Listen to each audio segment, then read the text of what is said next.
Terima kasih Ketua, Pimpinan, anggota Komisi 4 yang saya hormati, Bapak Dirjen dan Direksi Pupuk Indonesia.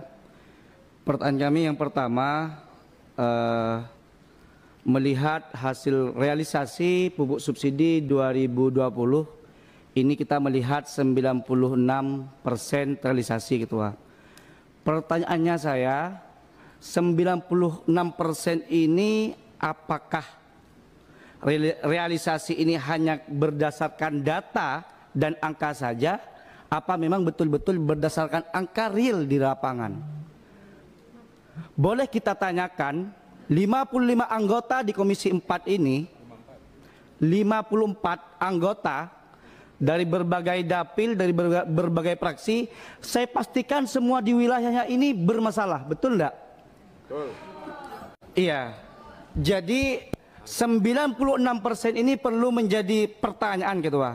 Boleh tidak kami meminta data realnya? 96% ini di wilayah mana yang realisasinya mencapai 96%? Itu yang pertama.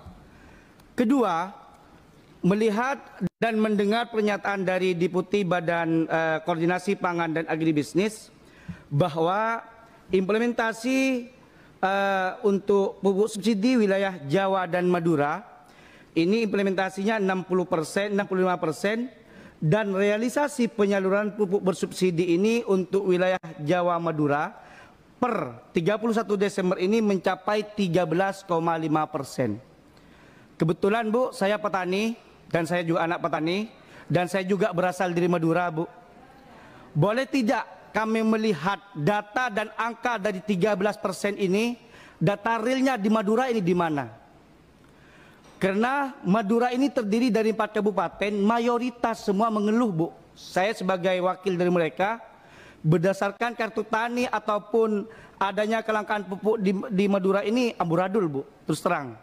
Banyak data, kalau tadi Ibu Kiki menyampaikan ada data dengan adanya pupuk subsidi dijual di harga eceran tertinggi. Kami sebelumnya sering berkoordinasi dengan Direktur Pupuk, dengan Pak Hatta. Kami selalu mengeluhkan dan menyampaikan apa yang menjadi permasalahan di dapil kami. Jadi dari dua ini kami, kalau boleh nanti Pak Ketua, kami minta real datanya dari 13% realisasi wilayah Jawa dan Madura, 96% yang realisasi dari adanya pupuk subsidi. Yang ketiga, kita sudah mengetahui bersama bahwa anggaran pupuk subsidi di 2020 dan 2021 ini sedikit berbeda.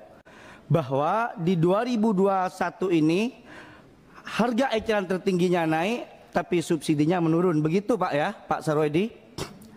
Jadi kami sebagai perwakilan dari fraksi PAN sebetulnya sangat menyayangkan, Pak. Apapun itu alasannya. Alasan yang pertama, harga eceran tertinggi dinaikkan hanya untuk mengefisiensi adanya kurang bayar yang tahunan 5 triliun. Yang kedua, dengan alasan untuk bisa menambah alokasi tambahan pupuk subsidi. Sebetulnya logika dan hati kita di mana? Sedangkan 2021 ini kita ditargetkan bagaimana pemulihan ekonomi nasional ini juga ditargetkan bagaimana pemulihan ekonomi ini dari petani. Kalau hari ini dengan adanya kelangkaan pupuk, dengan adanya harga eceran tertinggi dinaikkan, seperti apa nasib petani, Pak? Apakah kita yakin semua sebagai anggota Komisi 4 dan Bapak Ibu sebagai pemerintahan ini yakin 2021 ini pemulihan ekonomi ini akan eksis dan betul-betul sesuai dengan apa visi misi Presiden? Kalau kami, Pak, kalau boleh meminta, kami meminta khususnya juga kepada pimpinan Abah Sudin dan anggota Komisi 4, kalau perlu ditinjau ulang dan dikaji kembali adanya penetapan kenaikan harga eceran tertinggi ini, Pak. Kasihan petani. Sekian, wallahul muwaffiq ila aqwamit thoriq. Wassalamualaikum warahmatullahi wabarakatuh. Waalaikumsalam. Terima kasih. Memang Bapak nomor 1 sekarang, Pak, hari ini, Pak.